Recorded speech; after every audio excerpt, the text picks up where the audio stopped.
And then some of this you might not see if you're not on a Mac computer, but these settings, like I've been saying, they interchangeable for whatever system. So you don't have to be on Mac to follow these instructions. It really doesn't change the application that much. What's good, YouTube? In this video, I'm going to be showing you exactly how to stream to Twitch.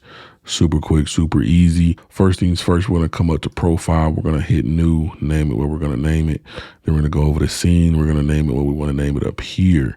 And then once we do that, we have a fresh, clean slate if we needed one or wanted one. And then what we're going to do is go over to settings. And then we're going to go over to stream. Once we're in stream, we're going to hit Twitch. And then right here it says the streaming service Twitch does not support the encoder, such and such. So do I want to continue? Yes, I do. Now, right here it says connect account recommended. It is recommended. It's going to pull your chat in there and some other docs type stuff. So you can connect it right there, or you can just use your stream key, whatever the case may be. But I'm going to just leave it like that. And then we're going to come down to the streaming tab. We have the audio track right here. As far as the audio track is concerned, this is what they're going to hear when you're streaming. So if you add in any type of video capture, you're going to add in your microphone.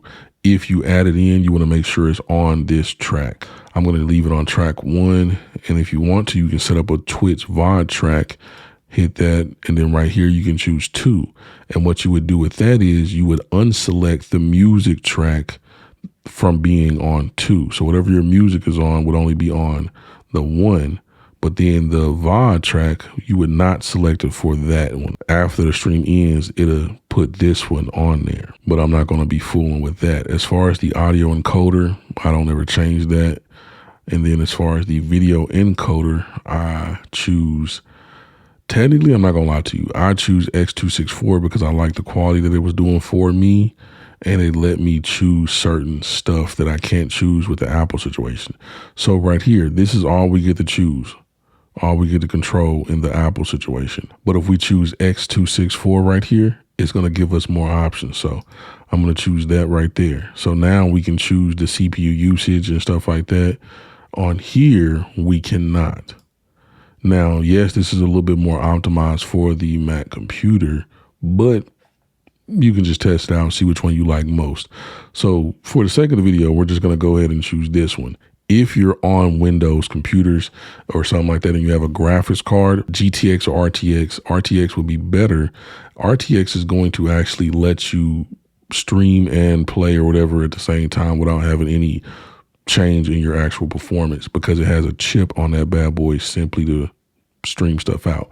But if you have a GTX, it's cool too. But with GTX, you kind of got to give it at least 8,000 or more bit rate to look, you know, really, really good. And in Twitch's situation, if you're not a partner, you can't really do that without, you know, limiting some of your viewer situation because they don't have transcoding. Now, if you're an affiliate, you get transcoding if it's available to you at that time. So if your viewer does not have a very fast internet, they might not be able to watch your stream if you put it up too high.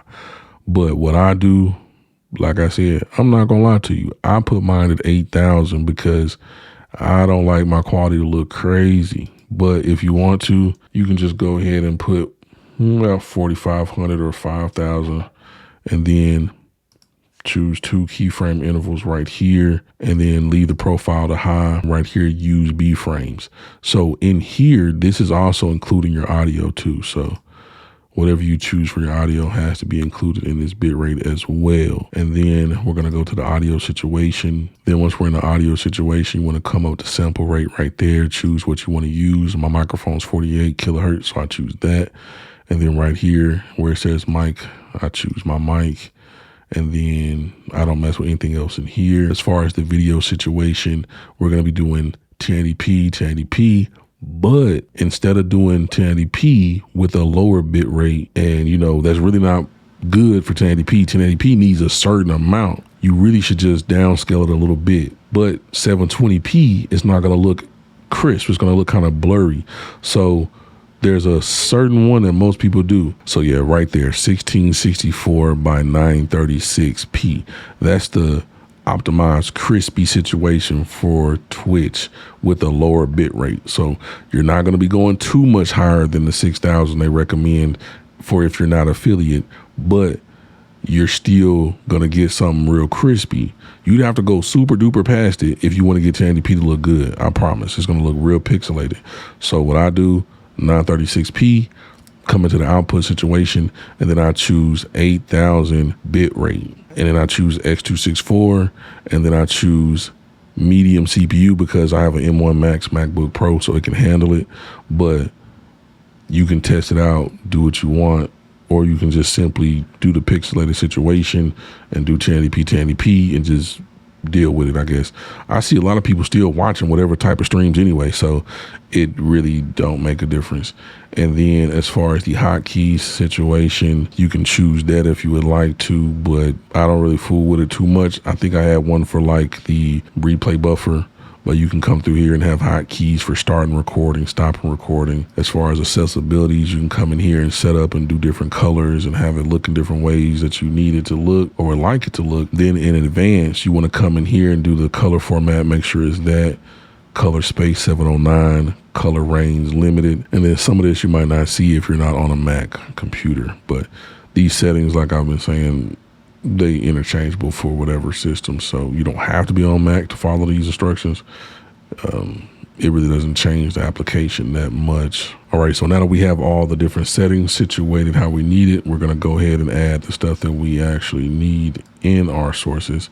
So I'm gonna name this Xbox, and then we're gonna hit OK. Then we're gonna choose the actual Xbox right there, hit OK. And then say we wanna add in our actual desktop, we're just going to come down, add the actual desktop right here, screen capture situation. Then we're going to hit OK. It's going to pull that up. In here, it's going to have the method. It's going to have display capture, window capture, or application capture, whichever one you need, whatever suits your situation best. And then if you have more than one display, it's going to let you choose which one you want to show on the software. And then right here, we have the show cursor or hide from OBS situation.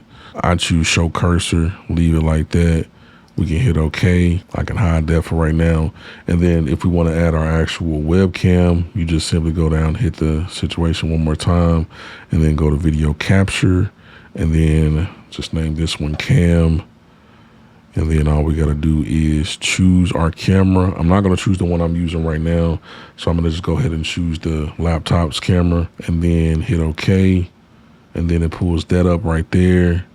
Then you can put it wherever you want to put it, make it whatever size you want to make it. And also, if you're ever inside of OBS and you add a source and it's super duper zoomed in when you add it, all you got to do is simply right click on it or right click on it in the actual display preview. And you just want to go to transform, and then you want to choose fit the screen.